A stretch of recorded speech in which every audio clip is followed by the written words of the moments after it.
il y a des gens qui parlent italien en Suisse? C'est chelou, non?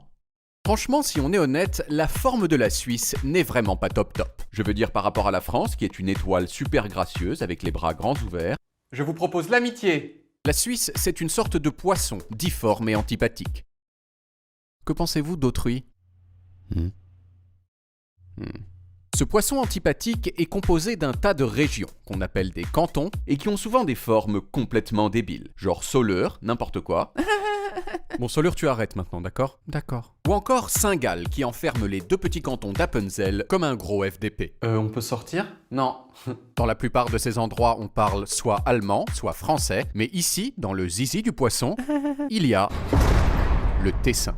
Un canton dont la langue officielle c'est l'italien, où tout le monde parle italien, et où même la télé est en italien. Grazie per l'attenzione a tutti voi, un buon proseguimento. Le Tessin, en italien Ticino, c'est collé à l'Italie. Et du coup, je trouve ça chelou que ce soit pas en Italie. È molto chelou. De la même façon que c'est chelou que la Belgique francophone ne soit pas en France. Moi, personnellement, je n'aurais rien contre une petite annexion.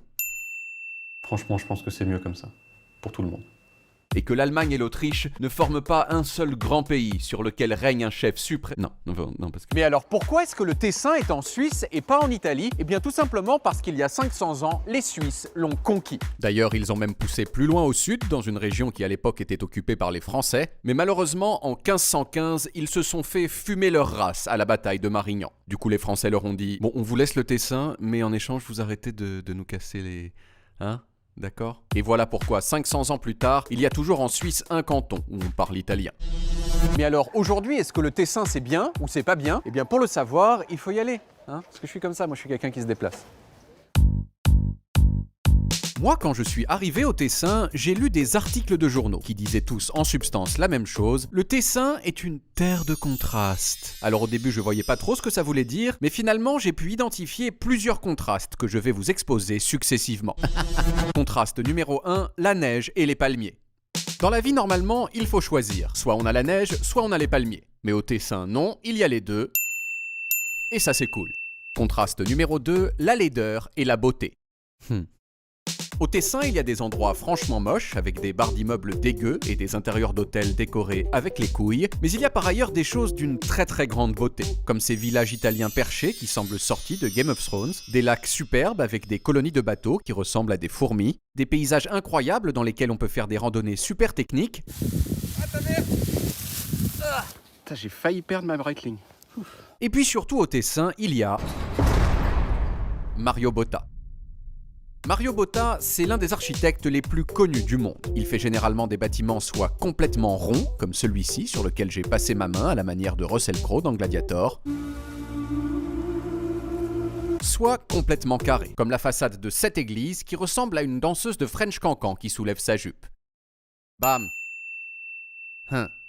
Et enfin, contraste numéro 3, sexitude et pauvreté. Et oui, le Tessin a beau être une région super sexy, c'est aussi la région la plus pauvre de Suisse. Alors tout est relatif puisque les pauvres de Suisse sont quand même vachement moins pauvres que d'autres pauvres, mais quand même, les Tessinois gagnent en moyenne 20% de moins que les autres Suisses. En somme, le Tessin, terre de contraste, c'est un canton qui est certes plus sexy que les autres, mais qui a aussi plus de problèmes. Moi, je trouve ça charmant, et vous le savez, quand je trouve que quelque chose est charmant, eh bien j'en fais une chanson. Alcuni dicono che sono sporco e che mi piace la promiscuità, che sono grezzo, che parlo forte e che non conosco la nobiltà. Il mio gusto, dicono loro, non è sicuro quanto vorrei. Dicono tutti che sono povero, dicono tutti che non ho soldi. È crudele, ma che cosa rispondi? Che non ho soldi, ma sono sexy. Non ho soldi, ma sono sexy. Non ho soldi, ma sono sexy.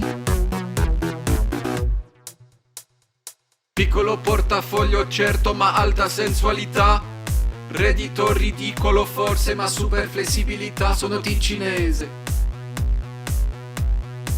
sono ticinese.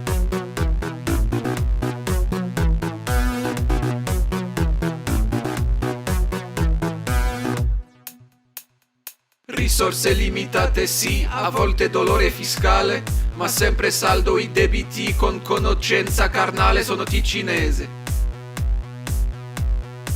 sono ticinese.